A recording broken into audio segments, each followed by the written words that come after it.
Obrigado, presidente. Agradecer a presença do ministro da Educação aqui hoje. Como o próprio colega Chico Alecard disse, são 5 horas dessa sessão e eu sei que muitos de nós aqui já estamos cansados, mas a nossa determinação em melhorar a educação do nosso país supera o cansaço físico. Estamos todos aqui com certeza comprometidos a melhorar o ensino no nosso país, que é o futuro da nossa nação. Bom, ministro, no início da sua fala, o senhor fez uma apresentação usando a tela e um dos primeiros slides, eu fiz questão de tirar uma foto, mostra o seguinte, diálogo permanente. O Ministério da Educação está de portas abertas para o debate e escuta de parlamentares, estados e municípios, entidades, estudantes e profissionais da educação. Eu sou um profissional da educação, eu sou professor há 24 anos, mas eu estou aqui hoje não como professor. O motivo que iniciou a sequência de eventos que fizessem com que eu hoje estivesse presente na Comissão de Educação como deputado federal, foi um dia em que o meu filho foi agredido verbalmente por um professor devido à posição política dele e da família dele, no caso, eu e minha esposa.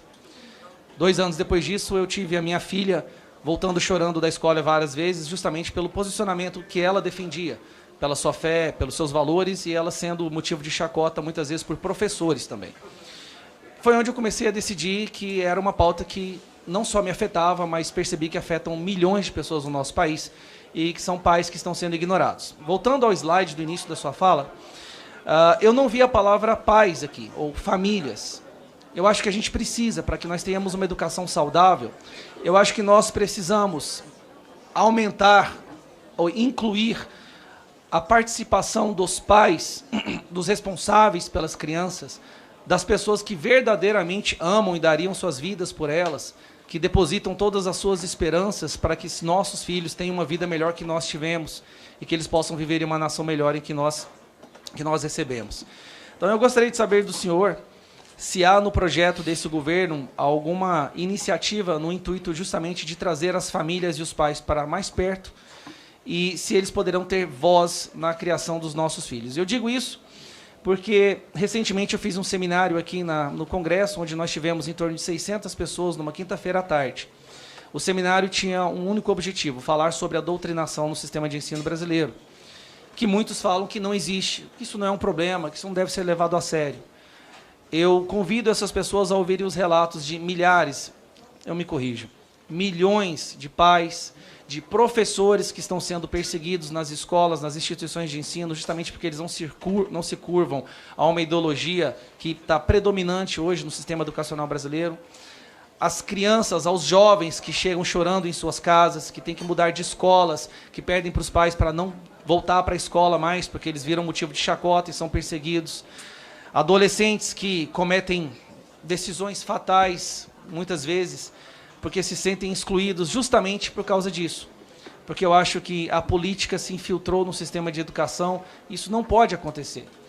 Do mesmo jeito que o senhor disse também, eu fiz questão de anotar que o senhor tem, hoje é aniversário do seu filho, ou filha, o senhor tem 3 filhos, eu tenho 2. Eu tenho certeza que você gostaria que os seus filhos carregassem os seus valores, carregassem as suas posições, os seus princípios, que é seu critério incutir no coração e mente deles. E eu quero isso dos meus filhos.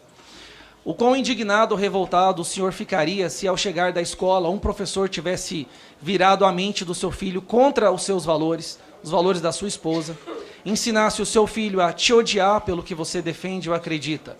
Isso desestruturaria a sua família.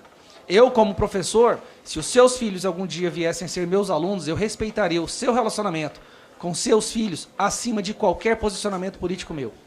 E faria questão de que jamais os seus filhos se tornassem alvo de qualquer grupo, professor, qualquer entidade, pelo seu posicionamento. Por mais que eu discorde 100% do seu posicionamento político ou dos seus conceitos de política, de gestão pública, quaisquer que sejam.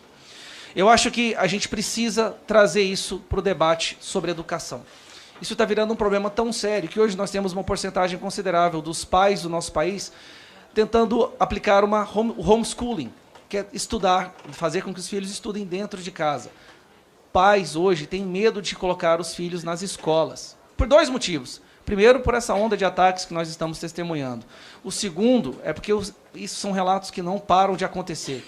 Pais que deixam seus filhos nas escolas e recebem de lá um jovem militante cheio de ódio no coração que odeia tudo que eles acreditam. Eu acho que isso tem que acabar. Eu tenho as minhas divergências, muitas, com o seu partido, com a ideologia da esquerda. Mas eu conheço a sua história. O senhor é uma pessoa especialista na educação, que fez um trabalho muito bem feito no seu estado.